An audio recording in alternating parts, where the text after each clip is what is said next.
Requesting connection. Established. Encrypted. We're live. The show you've been asking for. Advice, technology, and community. Linux first, all others second. This is Ask Noah.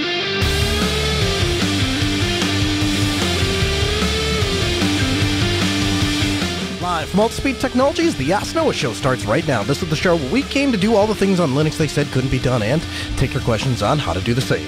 The phone lines are open this hour to be a part of the program. It's a free call, 1-855-450-NOAH. It's 1-855-450-6624 or send an email to live@asknoahshow.com. My name is Noah Chalai. I am your host. Delighted to be here with you this hour. As another episode of the Ask Noah Show kicks off this hour. James starts us off from Idaho. Hey, James, welcome to the Ask Noah Show.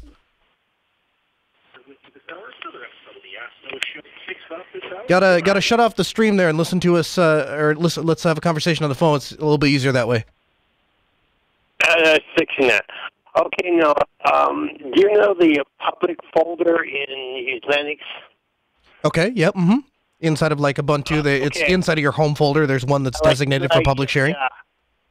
I would like to have a way, and so I don't know if this is the best server to do this under, where I can allow guests read and write inside the folder only, and no execute, and outside the folder, all hands are off, limits are off, but I don't know if I should set that up using Samba, or how to do it, or is there another approach to make it like a Dropbox, where you just drop junk in there, nothing will be in there that matters to anybody, you know what I mean? Sure. So there's a couple different ways you can go about that, James. So the first, I guess what I would ask is, what is the goal that you're trying to accomplish? I'm used to a little bit. Let me put this in Windows format. Windows, you just make a shared folder, and you just say, okay, this work group can just share this files between the two machines, and I'm assuming that. And I'm not going to be probably talking to all the time to Linux boxes, but I'd like to have a place where I could, when someone comes over and says, I need to move the files and I want to don't have a thumb drive available, and sneaker net it on over, and just say, okay, just drop those files in that public folder, and I'll get them later or whatever. I got you. In the public folder. So essentially, you're looking for a way for people to be able to give you data. Yeah, and I'd like it to go into the public folder and be everything else off limits. Gotcha. So the first thing I would say is please, please, please, please do not do that over the internet. Samba is really not designed, except for maybe in conjunction with like a VPN. Please do not open that up to the internet. If you want to open that up to the internet, the way you would go about doing that is you would go about doing that with something like a Nextcloud instance. And if you had something like a Nextcloud instance, then Nextcloud actually supports the ability to let people, you could have like a public login and let people drop files on that server. And of course, they would not have any ability to execute because they're not really touching files on the file system itself. They are going through the broker that is Nextcloud. So that would be probably my first suggestion. Now, if you're just talking about on a LAN, then I could see some use for Samba, and you can actually crack that in a couple different ways. The first thing you could do is you could do actual Samba. You could also use something like NFS, because remember, the Linux file permission system, or the Linux file system, allows for granular permissions, and so you can do all sorts of things, sticky permissions, and you can start even getting into context-aware security if you start utilizing SE Linux. All of those things, I think, will get you to where you want to be.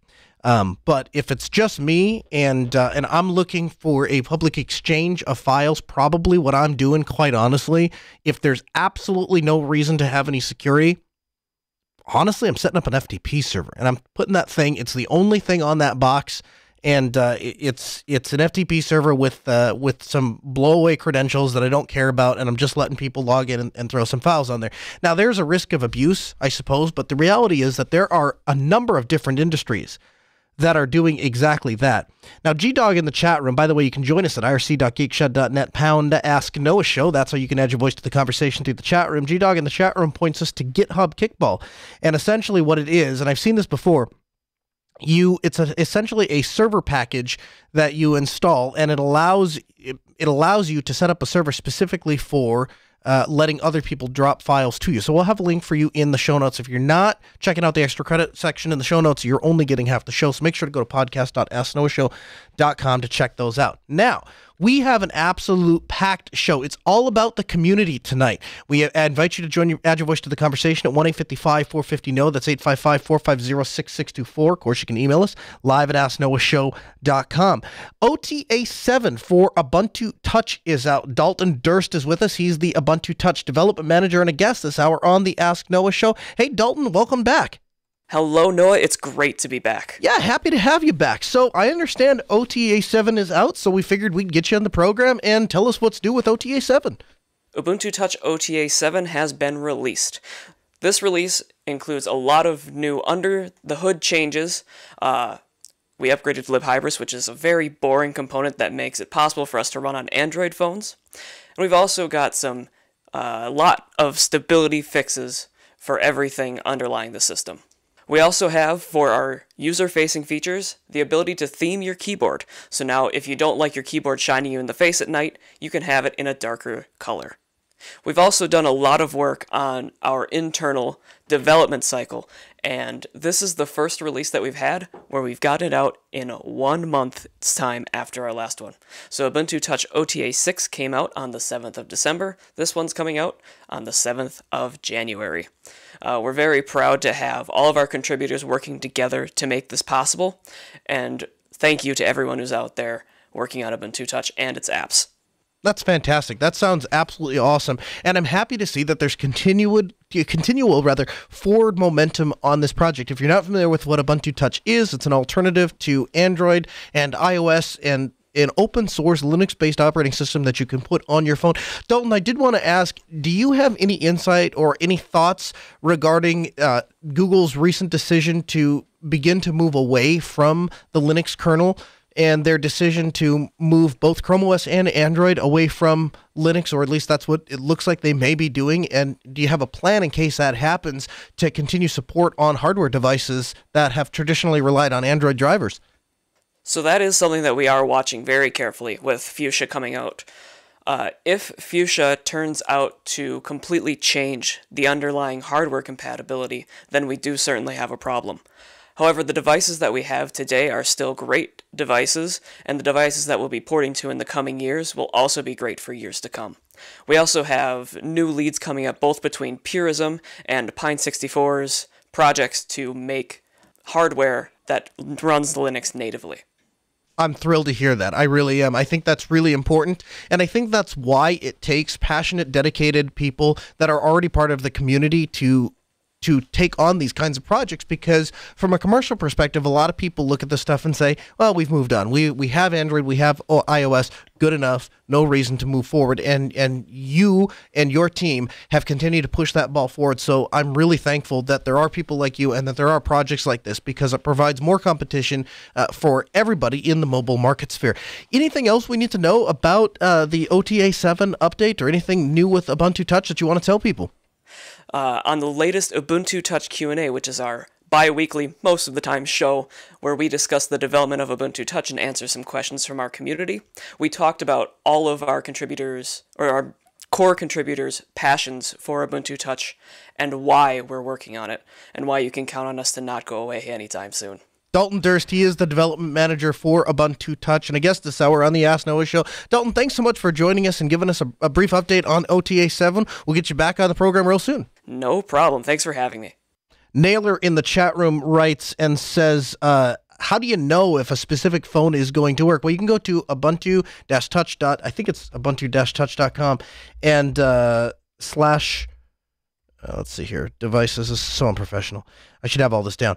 I'll find it for you, but they're on their website. It's their websites. So it is ubports.com/devices, and they specify which devices they suggest that you try out.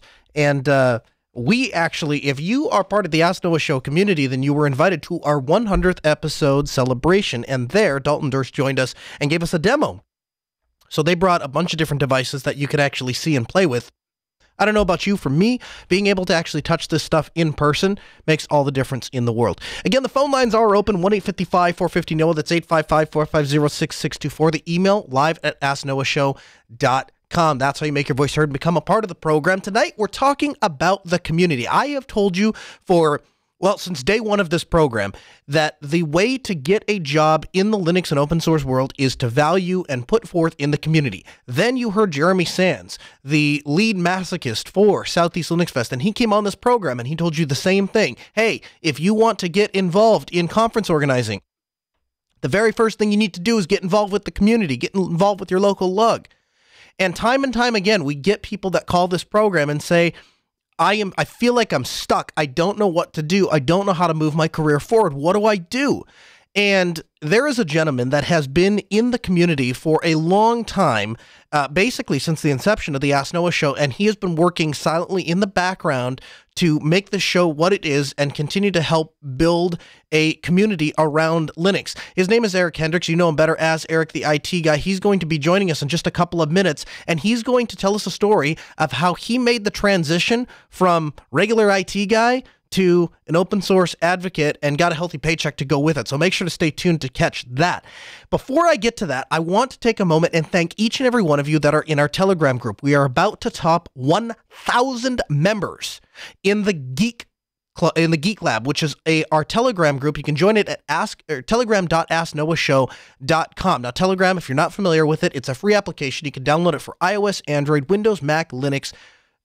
Put that application on your favorite chosen device and join the Geek Lab. We have a conversation in there all week long. People are answering questions. It's an absolutely fantastic community, something I'm very proud of, and quite frankly, is something that exists because I needed to fill a niche. What I needed was a group of people to chat about, and we started by calling it the Ask Noah Show Telegram group, but the truth is, it has evolved well beyond the show.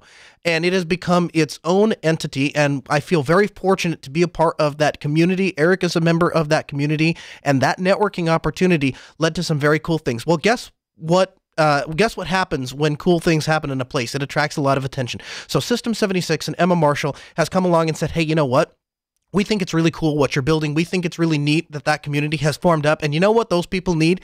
They need a little bit of love from System 76. If you're not familiar with System 76, they make the world's best laptop specifically born to run Linux. So if you've ever fought with a computer, and we get questions here all the time on the program. Hey, how do I get Linux? How do I get this thing to work? This graphics card doesn't work. This piece of hardware doesn't work. That Wi-Fi card doesn't work. System 76 solves all of that. And so they are going to give you a $250 credit towards anything you want over at System 76. If you're in the Geek Club, then you're already entered to win.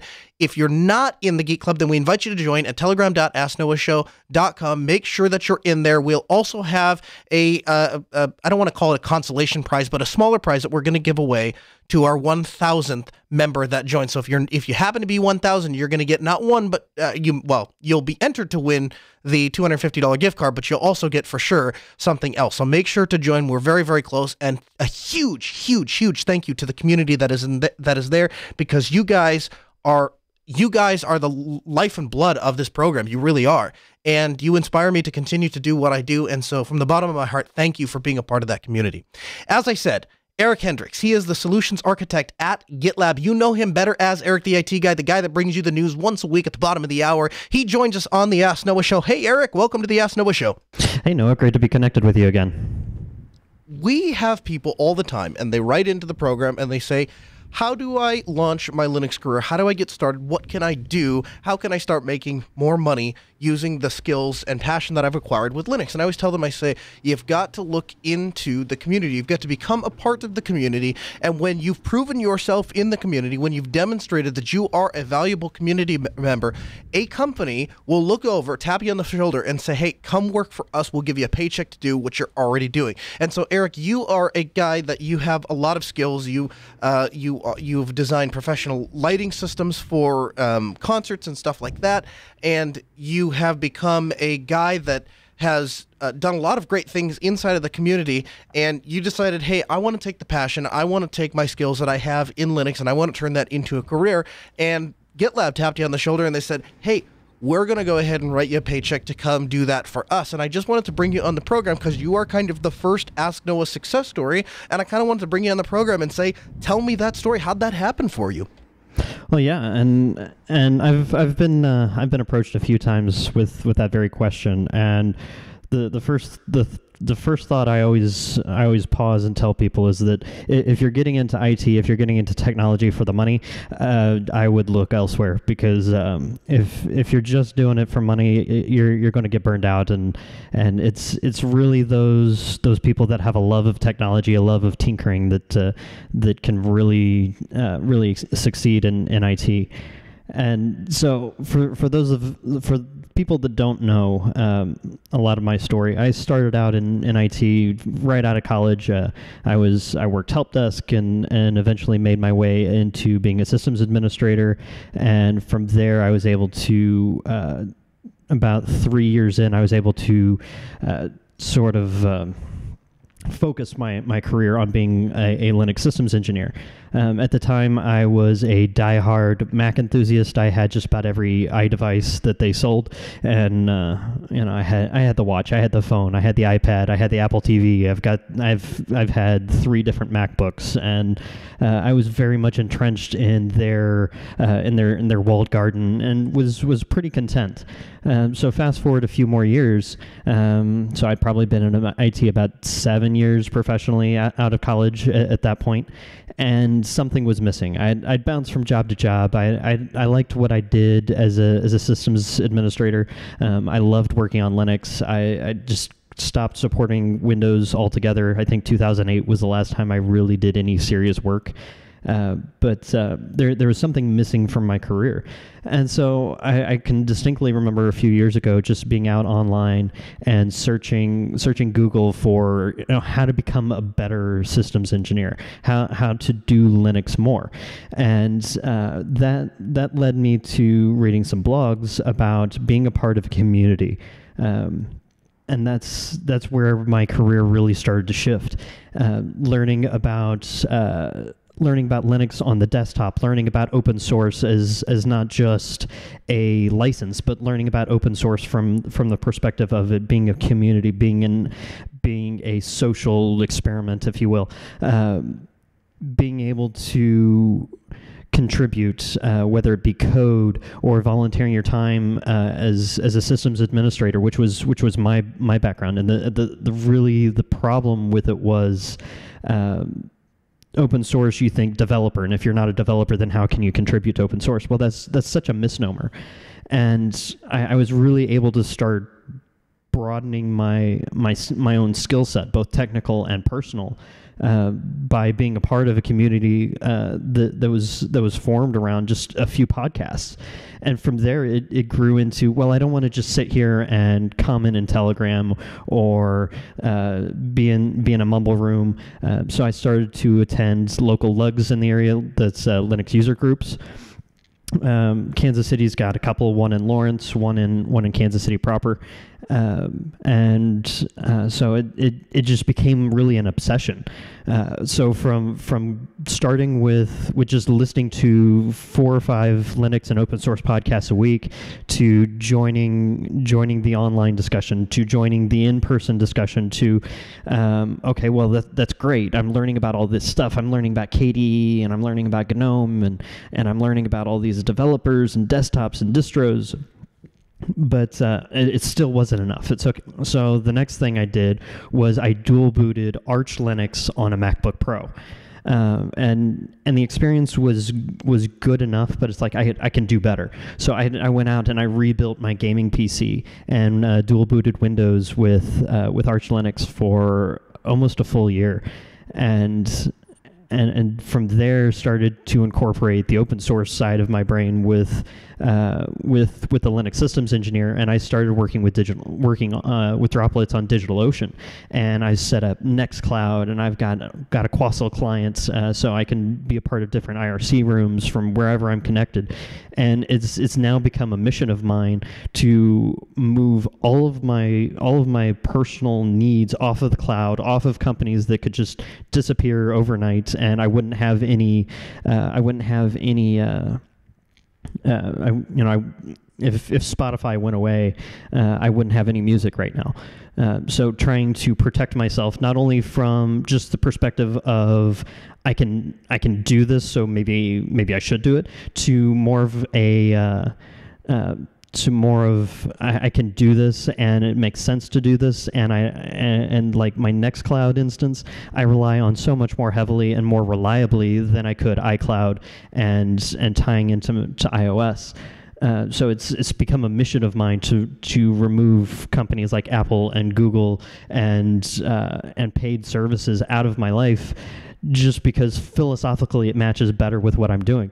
So then the Ask Noah show got started, and Noah and you and I built a friendship, and along with a whole bunch of other folks in the community, about, I'm doing all these things, I'm learning all this stuff, and I'm really enjoying it. But I'm still not there. I'm still not enough. So I started launching this IT Guys initiative, and it's going to be a community. It's going to be a look at the community, the people involved, not so much the tech or the news, but it's just a look at who these movers and shakers are in the community. And then that's not been enough. I still just looked at my career and it was just empty. There's only so much I could do at the company I was at. They were pretty buried in technical debt, and there's just not much I could do to make a difference there. So I spent the last year working the job market, not finding really anything in Kansas City in my hometown, and so being a part of the community and asking that very same question, how do I move my career to something that I'll get that I can love and give back, and how can I get to a place where my employer understands my passion as much, if not more, than I do, and so with being a part of this community, I started finding people that worked for Red Hat and people that worked for the GNOME Foundation that saw that and were like, we need help. We need a systems administrator, but we need more than that. And so I interviewed at a few different places, and 2018 was a long, hard year. It was a lot of disappointments, a lot of hard work, but standing on the other side of the new year, I've actually started working for GitLab. And for folks that don't know, GitLab is an open core application that is kind of the competitor to GitHub. In fact, if you remember about 9 months or so ago, when Microsoft bought GitHub, there was just this huge social media push to move to GitLab, to abandon GitHub. Microsoft is evil, and everyone grabbed their torches and pitchforks. And so GitLab is a lot more than just a repository provider, though.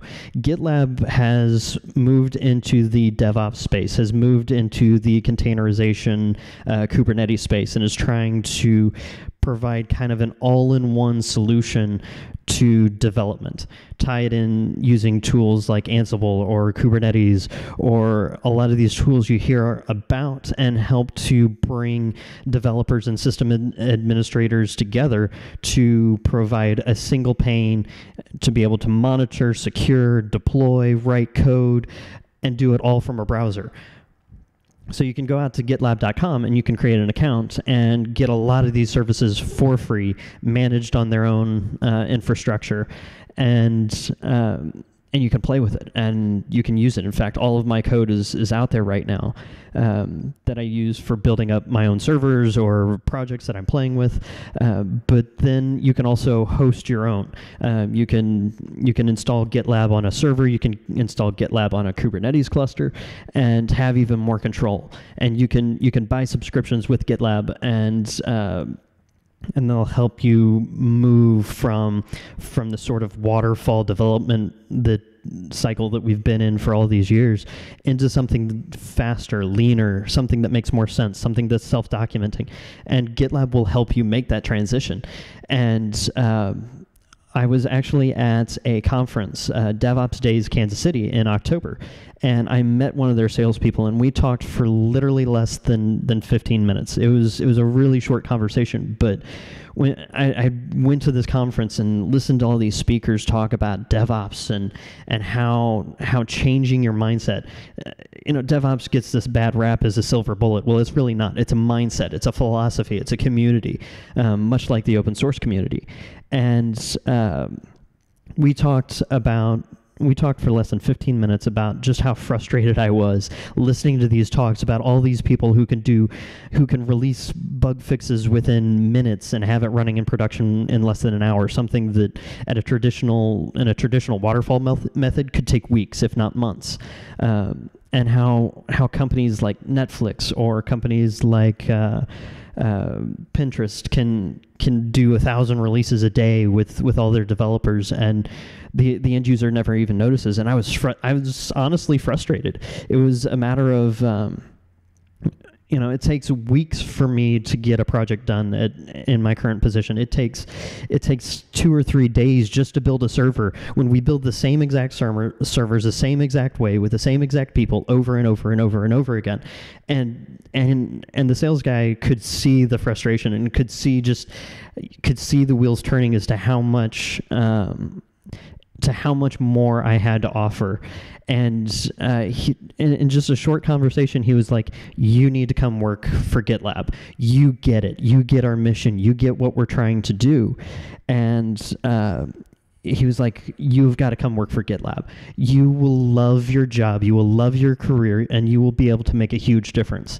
And he's like, we need more people like you. We're growing like crazy. We've got all these customers that are asking us questions, and we need more people who can answer those questions and who can help move our customers to a path where, and I took it kind of from a personal perspective of I've been a systems engineer, and the on-call rotations, the midnight patching, the heroics you have to perform at 2 a.m. when some obscure database crashes and no one knows what it is, and you have to keep this 5 or 6 year old server running because otherwise the company is just going to go belly up because you need this data. It's a quality of life situation in my mind that I'm trying to fix. I'm going to do it with a piece of technology, and I'm going to do it with a tool, but for me it's a mission to help other systems engineers kind of fix that work-life balance, and to be able to grow and learn new things, and to be able to get to a point where I have over the past couple of years of I can give back. I can try out new technologies. I can find better things for my company to spend their time and money on, and I can do so in a manner that I can then sign out, not worry about these 2 a.m. phone calls, and spend time with my kids and spend time working on me and relaxing and recharging so that I can go back out the next day and do this all over again. So I mean, just over the past. This has been about a 3-year journey for me, and it's been tough, but it has been so worth it. And I owe so much to the people in our Telegram group, and so much to the people that I've met through conferences and through and through just networking, just talking to people, and just putting myself out there. I owe so much of where I'm at now to those people and to this community. And I'm here now I'm in a position where I feel like I can finally give back. And you are giving back. I mean, you're contributing with the Newswire Weekly, and you're helping people inside of the Telegram group. And what I always tell people, and you kind of touched on this, and I think I don't want to drive past it because I think it's an important point. When you go to look for a job, people do not get a job by sitting on monster.com all day. People don't get a job because they have the most elaborate LinkedIn profile. People get a job because of who they know. That's what lands you a job. And so your connections and your networking ability inside of the Telegram group and elsewhere is, essentially is what led you to landing this job. And those kind of connections are super, super valuable. And so if there's anybody that's not taking advantage of that right now, if anybody is not in the Geek Lab, as we call it, you need to join. You need to go to telegram.asknoahshow.com. You got to join that today. It doesn't cost anything. It's a free app you can put on your cell phone, or you can install on your computer. It supports Mac, Windows, Linux, iOS, Android, the whole kit and caboodle. And you can become a part of that community and start making connections today. And I think that's an important part of how this journey, came to be. Eric, I want to ask you, what was it originally that brought you over to Linux off of the walled garden? Because you said you were content, you were happy, things were good, there was no real reason to change. What was it that finally spoke to your heart and said, hey, you know what, come over here to the sweet, sweet land of Linux, because Apple just isn't cutting it? Yeah, there's a number of things. I mean, when you're in systems engineering, or any part of IT, or just watch the news for that matter, day in and day out, there's another breach every single day. And it's usually because of something obvious, something that could be fixed. And it's something that I know I've got the technical skill set that if that were my data, which it is, and I've been a part of company breaches before, and I've had to go and clean up my credit, or clean up an account or something. It's like, if you cannot pay a person or a company to care about your data as much as you do yourself. So, I mean, first of all, it was a security thing. It was I want to own my data. There was definitely a piece of it that kind of ties into the kid in me that, I wanted to do it because I can. But one of Apple's greatest strengths is also one of its greatest weaknesses. And I've never really tied into the whole Apple sucks mentality, because I really don't think they do. They've got a good market. I feel like the quality's kind of drifted off over the past few years. But when I was fully embedded, it was great because everything worked all together. There were never any problems because Apple controlled the experience from the bottom to the top. They controlled the hardware, the firmware, the applications, the operating system, the updates, how the updates were released. They had one suite of hardware tools that they were deploying to. So it really worked. iOS is solid. I've never had a problem with iOS. But then again, where that becomes their greatest weakness is the fact that you're stuck there. You can't customize very much. If there's a feature that's missing, you're just stuck because Apple's a closed system. You can't go out and put in a feature request, or you can't go and look at the code yourself to see if you can create a pull request and make that feature yourself and provide it back to the developer.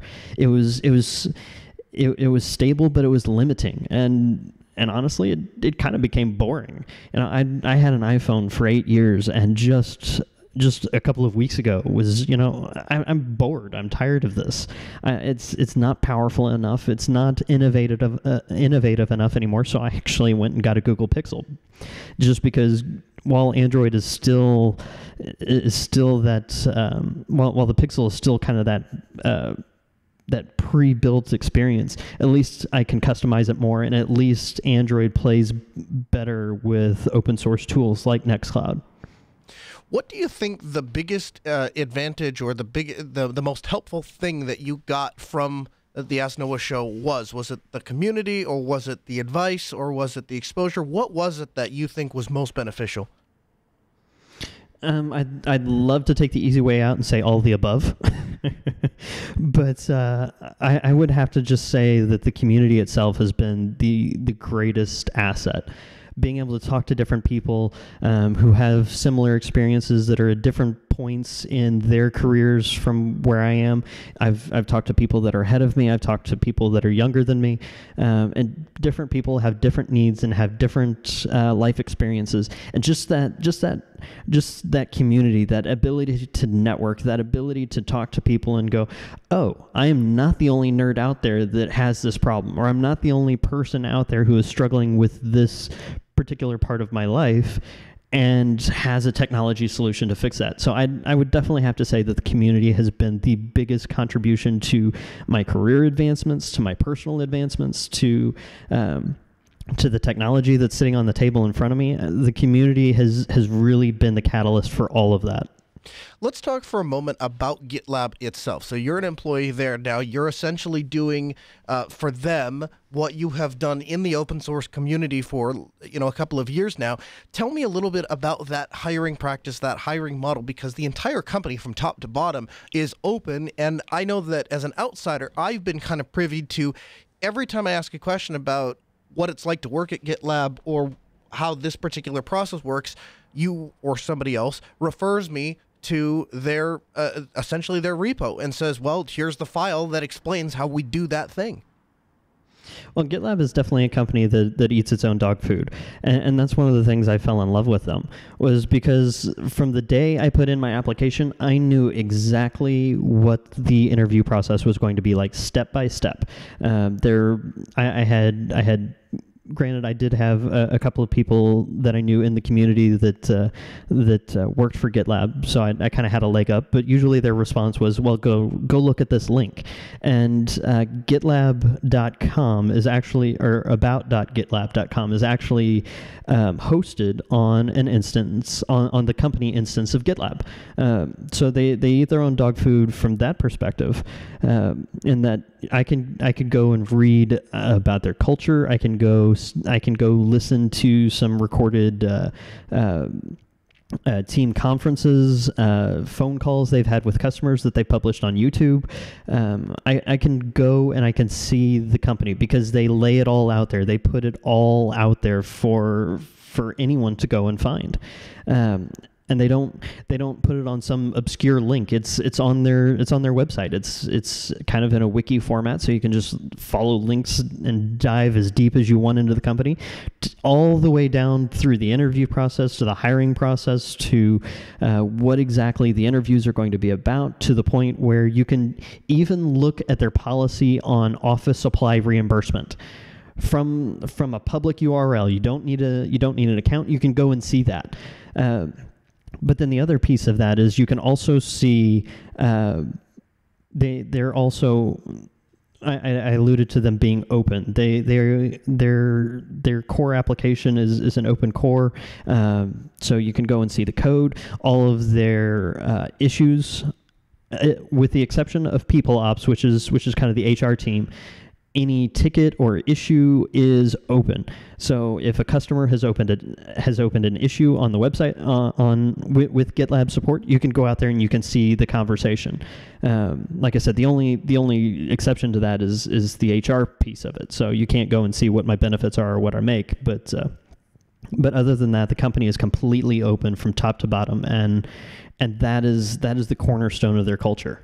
I absolutely love that, and I love the fact that I feel like, as a client of GitLab, that when we contribute money to GitLab, now I know where that money is being spent and how they're treating their employees and how they're supporting the community and all of those kinds of things. So that I'm really happy to hear that.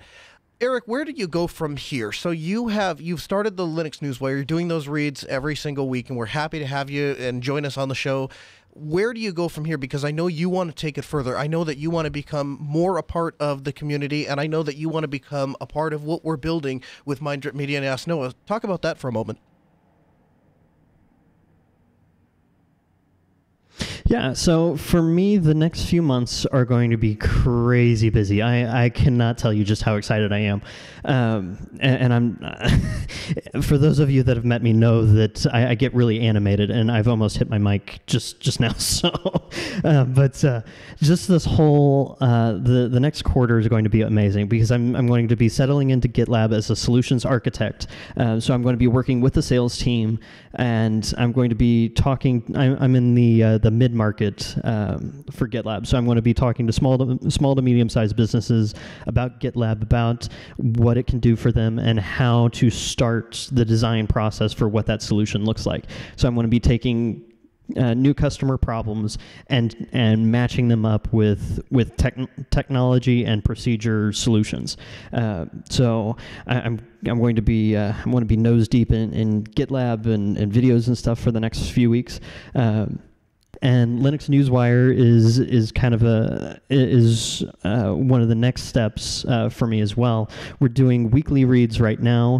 What we're looking at doing with Minddrip Media is taking Linux Newswire to a daily show, something you can put into one of your personal assistants. So when you go through your morning routine and get your headlines, the Linux Newswire can be there to give you just 2 or 3 minutes of open source news to go along with your headlines and your weather. You can get just 2 or 3 minutes of an overview of what's going on with the open source community, so you're always on top of everything that's going on. So by the time you get to the office, you'll know about that 0 day, or you'll know about a new release of some software application that you're using. So we're talking about going from a weekly to a daily, and see how that's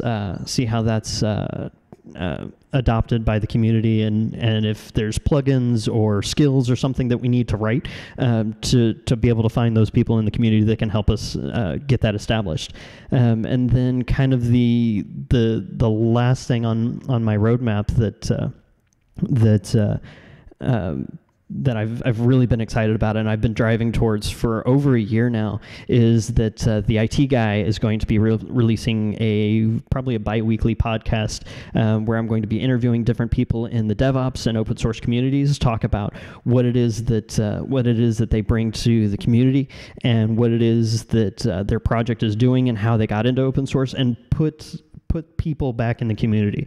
We talk about technology and we talk about projects in open source media, but we forget that there's a lot of times 1 or 2 people, maybe 5 if you're a really lucky project, that are behind these code releases, that are behind these products that we rely so heavily on. So putting a people face back into the community, and taking that story and going to conferences, and be it Linux Fest Northwest and Self and DevOps Days, and hopefully partnering with GitLab, both as an employee but also as a contributor, to really go out there and kind of spread this news, spread the story of open source, and let my passion really soak through, and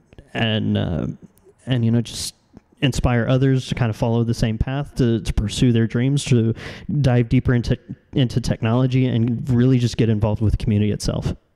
I think having you out in the field, I think having you go to all of these conferences and collecting some of this content and then bringing it back under our umbrella and allowing us to kind of release that and letting us partner with you to kind of be that platform to push some of that out, I think is going to be really fantastic. It's going to be hugely beneficial to those that are in the community and people that want to advance their career. So I'm happy to see that happen, and I think with Linux Newswire, I would be excited to see if that became, like you said, maybe an Alexa skill. So when people get up in the morning, they talk to their lady in a box, and the lady in the box says, here's what's happening in Linux today, and that becomes part of people's daily routine. That's brought to you by Eric, the IT guy. I think that's an absolutely fantastic goal, a fantastic service, and I'm happy to see that.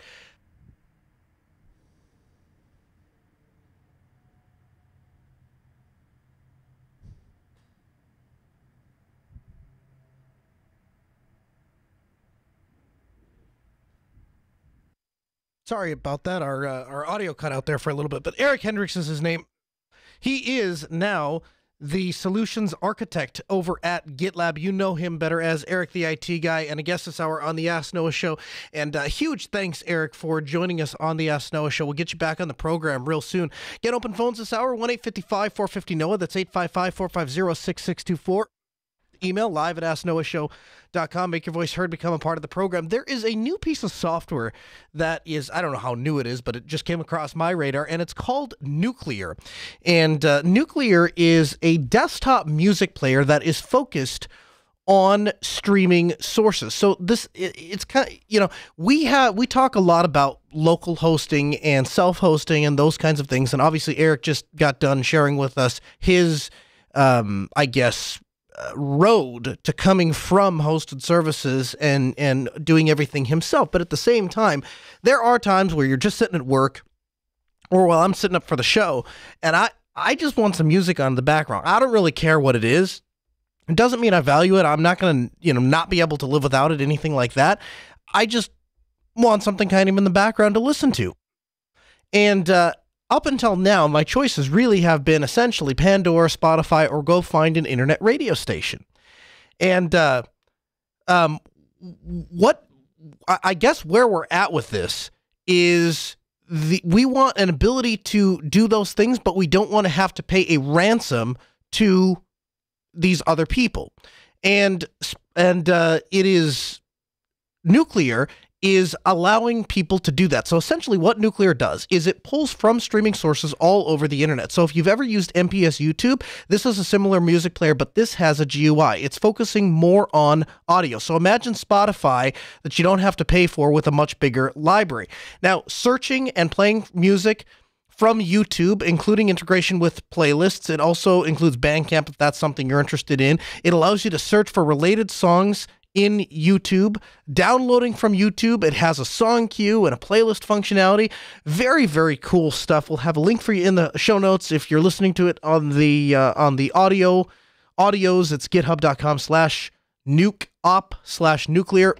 We invite you to check that out. It's a pretty cool program. So I want to go back to Eric and see if we've got audio back from him, because Eric does still owe me a news read. So Eric, the IT guy in the Linux Newswire newsroom, here he is. From the Linux Newswire studio, this is the Weekly Roundup with Eric, the IT guy. Hey Noah, happy to be with you again, and here are your Linux and open source headlines.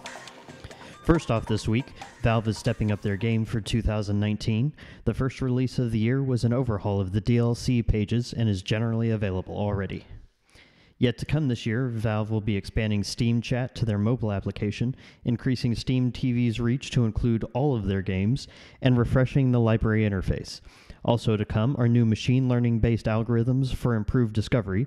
Finally, Valve has partnered with Perfect World to bring Steam and its games into the mainland China. Purism, most recently in the news for the upcoming Librem 5 phone, has just unveiled the 4th generation of their laptops, specifically the Librem 13 and Librem 15 lines. They will continue to support Core Boot, but will now be available with 7th gen Intel i7 processors with integrated graphics. The Librem 15 will now come with a 4K display. This hardware refresh does not include a price increase, and the refresh models are available now at $1,399 for the 13-inch and $1,599 for the 15-inch. Mozilla continues to make strong moves already in 2019. This week they announced that starting in Firefox 69, Adobe Flash Player will be shipped disabled. This release is scheduled for September 3rd later this year. This is in preparation for spring of 2020 when Adobe announced discontinuation of the platform. Mozilla, Google, and Microsoft have all announced removal of the plugin around spring of 2020 as well. New security vulnerabilities have been announced in the System and Service Manager Systemd. These exploits involve either corrupting memory or forcing out-of-bounds memory reads, allowing command line arguments to be passed to journal D. This causes the service to crash and grants a hostile local user administrative rights to the system. While these exploits are not remotely executable, it does allow for a complete compromise of the target system. Distributions such as SUSE Linux Enterprise 15, OpenSUSE Leap 15, and Fedora 28 and 29 are immune to this exploit due to their use of GCC's fstack clash protection. Red Hat has already released patches for these vulnerabilities, and other distributions are expected to have patches in the near future. For LinuxNewsWire.com, I am Eric the IT guy. Now, Noah, back to you. Thanks, Eric. Eric joins us usually at the bottom of every hour, but because we were in the middle of interviewing Eric, turns out he didn't have time to read the news right in the middle of the show. Again, phone lines are open, 1-855-450-NO. That's 855-450-6624. The email, live@asknoahshow.com. Make your voice heard, become a part of the program. After all, it is a program where we still answer your tech questions when you call in. Your calls go to the front of the line. A piece of news came to us about Chrome OS. Now, again, in the past couple of weeks, we've been following what Google has been doing and sometimes they give some indication to the direction that they may be going in the future. And so the information that we had suggested that perhaps Google might be wanting to move away from a Linux kernel. They might want to have their own kernel for Chrome OS-based devices and Android devices. Now, I said to you in that episode, you can go check it out at podcast.asknoahshow.com, that I believe that hurts Android and will likely, in all seriousness, hurt Google more than it's going to hurt Linux. That said, we need to be vigilant and paying attention to these kinds of things because they do have massive effects. The reality is that that Google has done more for desktop Linux in the way of Chrome OS and getting things like Ubuntu or Google's version of Ubuntu that they're using in their workspace than almost any other company. And that seems like a broad stroke of a brush, but when you actually dig in and chat with some of the people at Google, like I have, what you find is that it's absolutely true that there are tons of industry that is focusing around making things run inside of Chrome.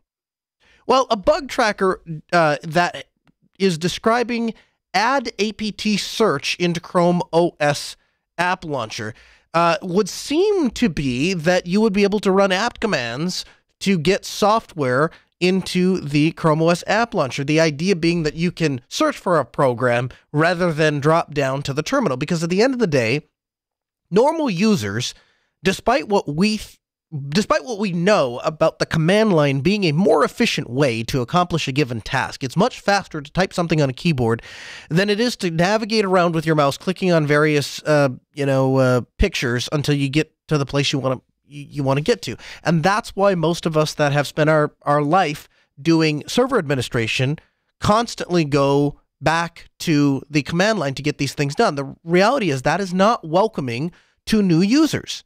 And if we want to succeed on the desktop, then we have to acknowledge the reality that we have to be welcoming to new users. When people sit down at a computer for the first time and it's running Linux, they need to know that they can get Firefox by simply typing into a given place Firefox, and that application appears. You cannot have an operating system that requires people to open up a terminal and type magical incantations. And we have seen that over and over again. And when you interview people that are not familiar with the Linux ecosystem, they find it very frustrating that the discoverability in Linux for applications and the software process for getting applications onto the computer has not been streamlined. Now, Canonical has probably made the most distance that we have seen in recent years with snap packages. And I personally believe the snap packages are going to someday become the de facto standard for Linux application packaging. So as I read this story, and we'll have it linked for you in the show notes, androidspolice.com, show that Chrome OS may soon allow Linux software to be installed from the launcher. We are watching Google take essentially two different steps. And so where I come to with that is that Google isn't exactly sure where the future is going to be. They don't know if it's going to be Linux. They don't know if it's going to be, the ball is going to be in their court. Ball certainly wound up in their court with Chrome. In the browser world, the ball certainly wound up in their court. Could that happen with the desktop operating system? We will see. Maybe the desktop operating system is just an extension of the web browser. Google would sure like that because they already have the infrastructure in place to do that. And so as I kind of look at this, it tells me that Google is trying to put their eggs in multiple baskets to make sure wherever the industry goes, they come out ahead. Now, what I take away from that is that we as Linux users need to be on our game. We need to be paying attention and making our mark clear in the marketplace. Hey, we care about Linux. We care about Linux native applications. I want Inkscape. I want Lightworks. I want Firefox. I want Thunderbird. I want all of those applications to run on a Chromebook, and Google, if you give them to me, I am willing to use a Chromebook because I have access to the application infrastructure that I need. I trust the Linux kernel. I'm not a big fan of your privacy, stuff, but as long as you'll sell me a subsidized piece of hardware that has the Linux kernel in it, and it gives me the ability to get the applications I need on that device, I'm willing to do that. Developers have said that. People that work at Google have said that. Are you willing to say that? That's the decision that you have to make as a Linux user. Because fundamentally, if you have a company like Google come alongside you and say, hey, we're willing to throw a couple million or $1 billion in your corner of the operating system ecosystem, that gets us a long way. Again, 1-855-450-NOAH. That's 855-450-6624 as we wind down this hour of the Ask Noah Show. I want you guys to check out the Geek Lab. The Geek Lab is our Telegram group. We talked about it. This week is the week to join because when we get to 1,000 members, which probably isn't going to take very long, okay, we're approaching there. It would not surprise me if by the time the episode actually gets published in the RSS feed, we have already hit that 1,000th member. Now, you're going to have an opportunity. Well, if you're the 1,000th member, you're going to win something regardless. And we haven't exactly determined what that is, but we're going to figure it out. Now, System 76 is going to give you a $250 credit towards a product at their facility. You can pick yourself out a laptop born to run Linux. And Queen Bedazzle herself, Emma Marshall, is going to join us next episode of the Ask Noah Show next week. And we're going to do the drawing together for who is going to win. And all you have to do to be a part of that drawing is exist inside of the Geek Lab. So make sure to join at telegram.asknoahshow.com. If you get there, even if you're not member 1,000, doesn't matter, you still have an opportunity to win the big granddaddy prize, which is the $250 credit towards System 76. All you have to do is be in that group. And the reason that we do that, the reason that we give the smaller gift away to the numbered person, we give the larger gift away to a random person in this group is, well, we don't want to penalize you if you've been supporting us since day one. There's a lot of people, Michael, Greg, Eric the IT guy who you just heard, Chris DeLuca. All of these people have been supporting the show since day one, so it would not be right to exclude them in the drawing simply because they've been supporting us from day one. So that's why we do the drawing that way. We do the smaller drawing for the 1,000th person, and then we're going to do the bigger drawing, and we're going to give that away. By the way, the code we use to do that, written by our own Simon Quigley in the Ask Noah Show group, and that code is publicly available. Of course, it's published on GitLab. So you can go check it out and audit and make sure that we're being fair about it. We publish that. The Ask Noah Show continues next Tuesday at 6 p.m. Central. Huge thanks to Sarah R. Callscreener, Ben, our producer. This hour of the show may be over, but there's plenty more content for you 24/7 at AskNoahShow.com. See you next week.